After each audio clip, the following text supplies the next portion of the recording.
Welcome to this short video tutorial on how to use Mockup in Photoshop. Mockup is a powerful tool that allows you to showcase your designs in a realistic and professional manner. Whether you are a graphic designer or a marketing professional, understanding how to utilize mockups can greatly enhance the presentation of your work. So let's dive in.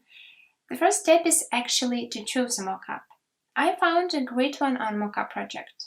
After you have found the right one for you, open the file in Photoshop.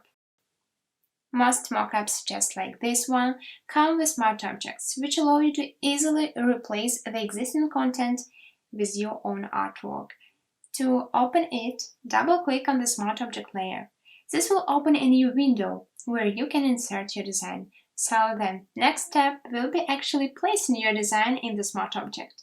You can copy and paste or drag and drop your design into the smart object window, but make sure your design fits within the boundaries of the smart object layer.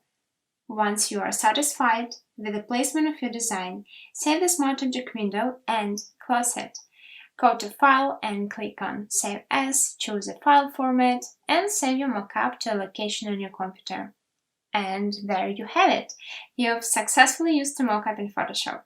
Remember to experiment with different mockups and techniques to find the best presentation for your work. Thank you for watching this tutorial. If you found it helpful, please subscribe to our channel for more design-related tutorials. Feel free to leave any questions or comments below. Until next time!